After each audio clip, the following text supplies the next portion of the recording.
Hello viewers, আসসালামু আলাইকুম। যে যেখান থেকে আমার এই ভিডিওটি দেখছেন তাদেরকে আন্তরিক শুভেচ্ছা ও অভিনন্দন। আজকে আমরা দেখব বাউন্ডারি ওয়াল কিভাবে করতে হয়। যদি একটা পাশ নিচু থাকে এবং অপোজিট পাশে আমরা মাটি ভরাট করি, বর্ষাকালে বা যে কোনো টাইমে মাটিগুলো যাতে বের হয়ে না যায়। ঈদগাহ মাঠটা আমাদের আমি যে জায়গাটায় দাঁড়ানো আছি এই জায়গা থেকে অনেকটা উঁচু, প্রায় 4 থেকে 5 ফিট উঁচু। এই 4 ফিট 5 ফিট যে উঁচু, এই উঁচু জায়গা থেকে মাটিটা যাতে এখানে ধসে না যায়, এজন্য আমরা এটাকে একটা 10 ইঞ্চি গাঁথনি দিয়ে এবং মাঝে চাপা কলাম বলে এটাকে, আমরা ডিটেলস আরও দেখব। এখানে পাশেই আহ, এখানে পাশেই নদী আছে। এখানে নদীর ভাঙ্গনে বা পানি আসার কারণে এই মাটি যাতে ভেঙে না পড়ে, এজন্যই আমরা এই জায়গাটাকে মাটিটাকে প্রোটেকশন দেওয়ার জন্য, মাটি যাতে বের হয়ে না যায়, এজন্য আমরা এখানে 10 ইঞ্চি গাঁথনি এবং মাঝে মাঝে একটা করে চাপা কলাম বলে এটাকে, এই চাপা কলাম দিচ্ছি। এই চাপা কলামটাকে কিভাবে দিতে হয়, কিভাবে করব, আমরা কত ফিট বাই কত ফিট ব্যাস, এই বিষয়ে আপনাদের সঙ্গে আমি আলোচনা করব। এজন্য ভিডিওটির শুরু থেকে শেষ পর্যন্ত আমার সঙ্গেই থাকবেন। এখন প্রিয় ভিউয়ার্স, এখানে যে ঈদগাহ মাঠটা আছে, আপনাদেরকে একটু দেখাই যে ঈদগাহ মাঠটা, এই যে ঈদগাহ মাঠ, এই ঈদগাহ মাঠ থেকে এই যে জমিটা আছে, এই জমিটা প্রায় 4 থেকে 4.5 ফিট ডাউন। 4 ফিট ডাউন হওয়ার কারণে ঈদগাহ মাঠের মাটি বৃষ্টির কারণে, বা এখানে যে একটা নদী আছে পাশে, ছোট একটা নদী আছে, এই নদী যখন ভরাট হয়ে যায় তখন পানি এই ঈদগাহ মাঠের খুব কাছাকাছি চলে আসে। মাটি যাতে বের না হয়ে যায়, এজন্য মাটি আটকানোর জন্য আমরা এখানে একটা প্রোটেকশন ওয়াল ব্যবহার করতেছি। এখানে কিভাবে আমরা করতেছি দেখেন, এখানে পুরোটাই আমরা 10 ইঞ্চি গাঁথনি দিয়েছি। তার আগে আমরা এখানে কিছু শর্ট কলাম করে নিছি। দেখেন, এখানে একটা শর্ট কলাম করে নিছি। এখানে 3 ফিট বাই 3 ফিট একটা ব্যাস ঢালাই করে, তারপর এখানে কলাম বাইন্ডিং করেছি, এটা 12 মিলি রডের। তারপর এখানে যদিও সদো মাটি থেকে গাঁথা হয়েছে, এখানে আপনারা চাইলে একটা ওই কলামের সঙ্গে একটা গ্রেড বিম দিয়ে নিতে পারেন, সেটা আরো অনেক ভালো হবে, মজবুত হবে। আমরা কখনোই 5 ইঞ্চি গাঁথনি দেব না, কারণ মাটির প্রেসারে এই 5 ইঞ্চি গাঁথনি ফেটে যাওয়ার সম্ভাবনা থাকবে। এখানে যে 10 ইঞ্চি আমরা গাঁথনি দিচ্ছি, এই গাঁথনির মাঝে মাঝে আপনারা কিছু ভয়েড রাখবেন। এখানে ভয়েড রাখা হয়েছে। এই ভয়েডগুলো রাখার কারণ হচ্ছে, যখন মাটির চাপ চলে আসে এই গ্যাসটা এদিক দিয়ে যেতে বের হয়ে যেতে পারে, এক্ষেত্রে ফাটল ধরবে না। এই কলামটার এই পাশ এবং ওই পাশে, উভয় পাশে শাটার করে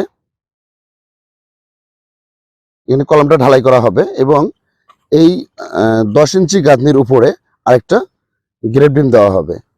এটা গ্রেড বিম দিয়ে তারপর আবার গাঁথনি করা হবে।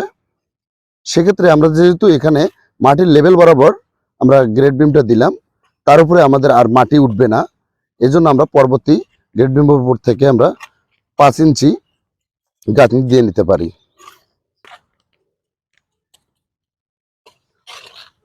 যদি আমরা নর্মালি গাঁথনিটা দিতাম কোনো কলাম ছাড়াই, তাহলে এই গাঁথনিটা এক পাশ ফেটে গেলে পুরো বাউন্ডারিটা পড়ে যাওয়ার সম্ভাবনা বেশি আছে। এই জন্য আমরা 10 ফিট পর পর একটা করে কলাম, শর্ট কলাম ব্যবহার করেছি। প্রায় 100 ফিট লম্বা। দেখুন, আমরা যদি টানা গাঁথনি দেওয়ার চেষ্টা করি বা টানা গাঁথনি দেই, টানা গাঁথনি দিলে যদি কোনোভাবে এক পাশে ক্র্যাক করে তাহলে পুরো গাঁথনিটাই আমাদের ভেঙে যাওয়ার সম্ভাবনা বেশি থাকবে। এজন্য পাট পাট করে গাঁথনি দেওয়া হয়েছে এবং 10 ফিট পর পর একটা করে শর্ট কলাম দেওয়া হয়েছে এবং এই শর্ট কলামের এখানে 1 মিটার পর্যন্ত সর্বোচ্চ গাঁথা হয়েছে।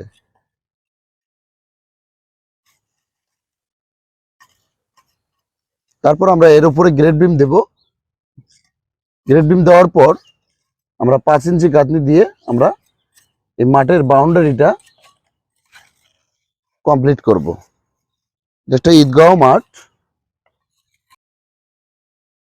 এটা গাইবান্ধা জেলার পলাশবাড়ি থানার ঝালিঙ্গি গ্রামে আঞ্চলিক ঈদগাঁও মাঠ। বাউন্ডারি করার সময় আমরা খুব গুরুত্ব সহকারে বাউন্ডারিটা করব।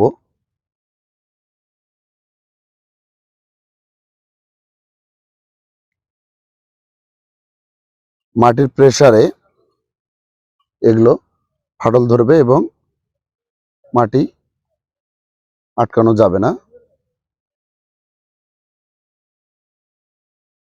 গাঁথনির সঙ্গে সঙ্গে আমরা কখনোই মাটি চাপা দেব না। এটার গাঁথনি আজকেই এই পর্যন্ত শেষ হওয়ার পরেই যদি আমরা চেষ্টা করি যে আগামীকাল বা 24 ঘন্টা পরেই আমরা এই যে মাটিগুলো ভরাট করে দেব, তাহলে আমাদের ভুল হবে। আমরা কমপক্ষে 5-7 দিন অথবা 10 দিন আমরা কিউরিং করে নেব। ভালো করে কিউরিং করার পর স্টেপ বাই স্টেপ আমরা মাটি দিব এবং পানি দিয়ে এটা ফাঁকা অংশটা ভরাট করে দেব। পুরোটা দিয়ে একবারই পানি দিলে যদি একদিন পরে আমরা দেই, এটা ওয়ালটা ফাটল ধরবে।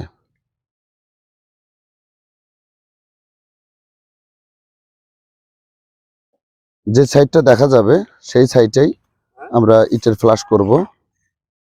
দেখেন, এই পাশটা আমাদের ইটের ফিনিশিং ফ্লাশ, ফিনিশিং সাইড, আর এই সাইডটা হচ্ছে আমাদের মাটি ভরাট করব। এখানে 1-4 গাঁথনি করা হয়েছে। গাঁথনিটা যাতে মজবুত হয় এজন্য একটু কড়া করে মশলা মিশানো হয়েছে।